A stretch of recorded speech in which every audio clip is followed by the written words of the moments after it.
इतनी बार कहा आप लोगों से, हाँ, लेकिन आप तो हैं कि समझते नहीं। अभी समझते तो तब है ना जब फेसबुक पे बैठते हैं, जब ट्विटर पे बैठते हैं और या फिर टीवी देखते हैं। कितनी बार कहा कि देखना तो जरूरी होता है, लेकिन कराना में जो हो रहा है वो किसने देखा है? मम्मी कहती हैं कि कराना में जो हो रहा है वो बहुत गलत हो रहा है, और मैंने तो इतनी बार कहा है कि उसे समझने के लिए हमें थोड़ा गंभीरता से समझना होगा।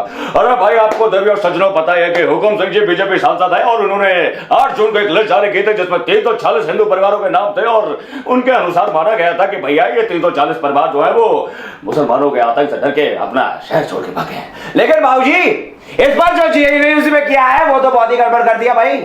उसने कर दिया कि कश्मीर से तुलना कर दी कराना की।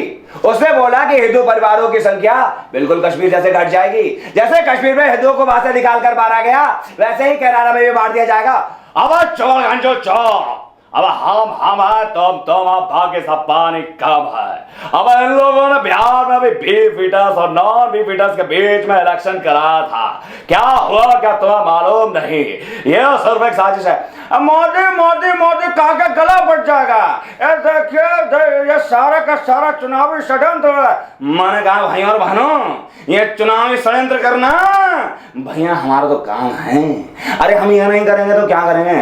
भाइयों मैं गलत कहता हूँ, मैं गलत कहता हूँ? अरे आप बताइए क्या मैं गलत कहता हूँ? नहीं कहता हूँ तो इस साजिश को समझ अरे इस साजिश को तो हम बहुत अच्छे से समझ रहे हैं, इसीलिए कल हम सब लोगों ने मिलकर, वहां के जैन भाइयों ने मिलकर, मुस्लिम भाइयों ने मिलकर, सारे के सारे मौलवी और प्रीस्टों ने मिलकर एक मार्च निकाला आपकी राजनीति के विरोध में। अरे भैया तो एक बात समझो, इस बात को समझने की जरूरत है गंभीरता के साथ कि वहाँ के डिस्ट्रिक्ट मजिस्ट्रेट ने भी ये ऑर्डर दिए हैं कि भैया केवल 9 परिवार हैं जो आपराधिक मामलों से डर के वहाँ से भागे हैं, समझे? और इसे समझ। ए भैया कसम से बात तो तुम सच्ची कह रहे हो, लेकिन एक बात बताने तुमको, उसमें 1-2 आंकड़ा है जो हम तुमको बताना चाहते हैं। कसम से सुनोगे तो हैरान रह जाओगे। देखो अर्जुन कुमार नाम है एक भैया का, नवीन कुमार नाम है, और बनवारी जी। अरे देखो अर्जुन कुमार जो नवीन कुमार है वो दोनों भाई हैं। अब बनवारी जी को भी इनका भाई बना दिया गया है। लेकिन अगर मैं देखा जाए तो बनवारी जी जो है दादाजी हैं, और दादाजी की मौत जो 1993 में हो गई। अब ऐसे आंकड़ों के आधार पे देखिए क्या क्या कर रहे हैं। समीर भैया तुम तो कुछ तो बोल दो भैया। क्या बोल है? अब देखिए सिद्धू तो था चला गया, अब हम दिल्ली में आए हैं।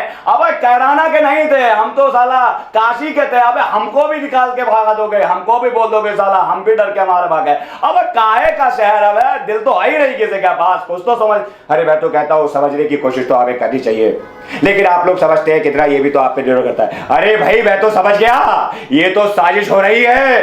अरे 2017 के चुनाव आने वाले हैं और उसकी तैयारी।